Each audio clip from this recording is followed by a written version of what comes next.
রয় ও Martin 2025 class 3 আমার গণিত বইয়ের ফার্স্ট সামেটিভ ইভালুয়েশনের 5 নম্বর প্রশ্নপত্র। Barlow girls primary school, Hooghly collegiate school. একের দাগের কি বলেছে, নিচের প্রশ্নগুলির উত্তর দাও। তো কয়েকটা বলেছে 413, এই সংখ্যাটিতে 4-এর স্থানীয় মান কত? স্থানীয় মান বার করতে গেলে আমাকে একক, দশক, শতক হিসাবে দেখে নিতে হবে। 4 কোন ঘরে রয়েছে দেখো, একক, দশক, শতক, তাহলে 4টা রয়েছে শতকের ঘরে, তাহলে 4টাকে 100 দিয়ে গুণ করবো, তার মানে 400। তাহলে 400 হয়ে যাবে 4-এর স্থানীয় মান। এরপরে 654 থেকে 29 কম হলে কত হবে? 654, এই যে 654 লিখলাম, সেখান থেকে 29 কম। 29 কম হলে 9, 10, 11, 12, 13, 14, তাহলে 5 দিতে, হাতে 1, 2 রেখে 3, 3, 4, 5, 2 আর 6, তাহলে উত্তরটা কত হয়ে গেল? 625 হয়ে গেল। এরপরে বলছে এক অঙ্কের সংখ্যাগুলিকে খুঁজে ছোট থেকে বড় সাজাতে বলেছে। তাহলে এখানে এক অঙ্কের সংখ্যা রয়েছে, দেখো 8 রয়েছে, 6 রয়েছে আর 7 রয়েছে। তাহলে একে ছোট থেকে বড় হিসেবে সাজালে কি হবে? প্রথম হচ্ছে 6, তারপর হচ্ছে 7, তারপরে হচ্ছে 8, ছোট থেকে বড় হিসাবে সাজালাম। একটি মাকড়সার 8টি পা, তাহলে 21টি মাকড়সার কটি পা হবে? তাহলে কি করব, 21কে 8 দিয়ে গুণ করব, তাহলে 21 গুণিত 8, তাহলে কত হবে? 8 একে 8, 8 দুগুণে 16, অর্থাৎ 168টি। চিহ্ন বসাতে বলেছে, গ্রেটার দেন আর লেস দেন। 643 আছে আর 634 আছে, কোনটা বড়? 643টা বড়, তার মানে এইরকম হবে, অর্থাৎ ছুঁচটা হবে ছোটর দিকে। এবার ফাঁকা ঘরে সঠিক সংখ্যা বসাতে বলেছে দুইয়ের দাগের কয়েকটা বলছে 8, 16, 24, তাহলে 8 একে 8, 8 দুগুণে 16, 3 আষ্টে 24, তাহলে 4 আষ্টে কত হয়ে যাবে? 32, 5 আষ্টে কত হবে? 40, তারপরে 48, তারপরে 56। 96 থেকে দেখো 96, 91, 86, 71, 66, তার মানে কি হচ্ছে এখানে দেখো সিরিজটা 5 5 করে কমে যাচ্ছে। এখানে যে শ্রেণীটা দেওয়া আছে সেখানে দেখো প্রত্যেকটা পদ থেকে পরের পদটা 5 করে কম হচ্ছে, অর্থাৎ 96 থেকে 5 কমলে 91, 91 থেকে 5 কমলে 86, 86 থেকে 5 কমলে 81, 81 থেকে 5 কমলে কত হবে? 76, 76 থেকে 5 কমলে 71, সেখান থেকে 5 কমলে 66। এইবার 3-এর দাগে দেখো নিচের প্রশ্নগুলির নির্দেশ মতো উত্তর দাও। যোগ করো, যোগ করতে বলেছে, তাহলে 7 আর 8 কত? 7, 8, 9, 10, 11, 12, 13, 14, 15, তাহলে 15-র 5 হলো, হাতে 1 রয়ে গেল, তাহলে 2 আর 1 কত হয়ে গেল? 3, 35। এখান থেকে 37 থেকে 4 বিয়োগ, তাহলে 4, 5, 6, 7, 3 আর এখানে 3 নেমে এলো। এখানে দেখো 3 3-কে 9 গুণ করতে বলেছে, 3 1-কে 3, তাহলে 39। ফাঁকা ঘর পূরণ করো, দশকের ঘরের স্থানীয় মান। দশকের ঘরের স্থানীয় মান কত হয়? সেটা হচ্ছে 10। দশকের ঘরের স্থানীয় মান সবসময় হয় 10। কথায় লিখতে বলেছি, এটাকে কি লিখবো? 101, 101। সংখ্যায় লেখো 899, তাহলে 899, 8 9 9, 899। এখানে নিচের সমস্যাগুলির সমাধান করতে বলেছে।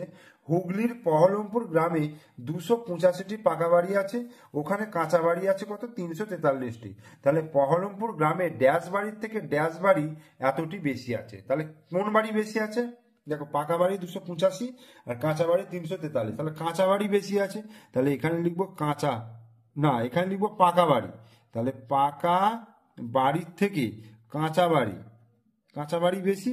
কতগুলো বেশি? তাহলে 343 থেকে 285 বিয়োগ করব, তাহলে 5, তাহলে উপরটা 3টাকে কি ধরতে হবে? 13, তাহলে 5-এর পর 13, 5, 6, 7, 8, 9, 10, 11, 12, 13, 8। আচ্ছা, 18-কে 9 হয়ে গেল, 9 কয় দিতে? 14, 9, 10, 11, 12, 13, 14, 5 দিতে, হাতে 1, 2 রেখে 3, 3 আর 3 মিলে গেল 0, তাহলে কত হয়ে গেল? 58টি। তাহলে 58টি বেশি আছে। এরপরে কাসিম চাচা পানের বোরস থেকে 600টি পান তুলেছেন, 308টি পান দোকানিকে দিয়েছেন। এখন কাসিম চাচার কাছে কটি পান রইল? তার মানে 600টা পান তুলেছিল, সেখান থেকে কত বিয়োগ করছে? 600টা পান থেকে 308 বিয়োগ করছে, তাহলে কত হবে? 8 কয় দিতে? 10, 2 দিতে, হাতে 1, 1 কয় দিতে? 10, 9 দিতে, হাতে 1, 3 রেখে 4, 4 কয় দিতে? 6, 2 দিতে, তাহলে কত হয়ে যাচ্ছে? 2 9 2, 2 9 2 292টি পান রইল। মিহির বাজারে গিয়ে 160 টাকার চাল, 35 টাকা চিনি ও 8 টাকা নুন কিনেছে। সে মোট কত টাকার জিনিস কিনেছে? তাহলে কি করব? এগুলো যোগ করব, অর্থাৎ 160 যোগ 35 যোগ 8। তোমরা এটাকে তলায় তলায় বসিয়ে ওপরে নিচে বসিয়ে যোগ করবে, এবং যোগ করে যেটা হবে 195 আর 8, 95 আর 8 কত? 203। তাহলে 203 টাকা। আসাদ দাদা হনুমানদের কলা খাওয়ান। 4টে হনুমানকে 16টি কলা সমান করে ভাগ করে দিলেন। প্রত্যেক হনুমান ড্যাশটি করে কলা পেল। কি ভালো বলছে, আসাদ দাদা হনুমানদের কলা খান। 4টে হনুমানকে 16টি কলা সমান করে ভাগ করে দিলেন। 4টে হনুমান আছে, 16টি কলা সমান করে ভাগ করে দিলেন। প্রত্যেক হনুমান কটি করে কলা পেল? তাহলে 4 গুণিত 16, তাই হবে না? 16টা কলা 4টে হনুমানকে সমান করে ভাগ করেছে, তার মানে 16 ভাজিত 4, তার মানে 4 4 16। তাহলে প্রত্যেক হনুমান 4টি করে কলা পেল। ছবিতে প্রদত্ত অঙ্কগুলি দিয়ে 3 অঙ্কের সংখ্যা 4টি তৈরি করতে বলেছে।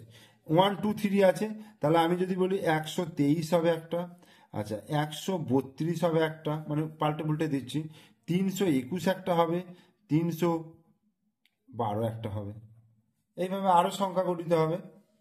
আচ্ছা, মালায় আছে 6টা, মালায় আছে ড্যাশটি পুঁটি। মালায় কতগুলো আছে দেখো, 1 2 3 4 5 6 7 8 9 10 11। মালায় আছে 11টি পুঁতি, ঠিক আছে। আর পড়ে আছে কতগুলো দেখো, 1 2 3 4 5 6 7 8 9টা, তাহলে পড়ে আছে 9টি পুঁতি। তাহলে সুতরাং মালায় আগে ছিল কতগুলো পুঁতি, তাহলে যোগ করব। তাহলে মালায় মোট কতগুলো পুঁতি ছিল? 11 আর 9 হয়ে যাচ্ছে 20টি। 4 5 6 সংখ্যাগুলি দিয়ে গঠিত সবচেয়ে ছোট সংখ্যা ও সবচেয়ে বড় সংখ্যা নির্ণয় করো। বলছে 4 5 6 সংখ্যাগুলি দিয়ে গঠিত সবচেয়ে ছোট সংখ্যা ও সবচেয়ে বড় সংখ্যা নির্ণয় করতে বলছে। সবচেয়ে ছোট সংখ্যা কি হবে?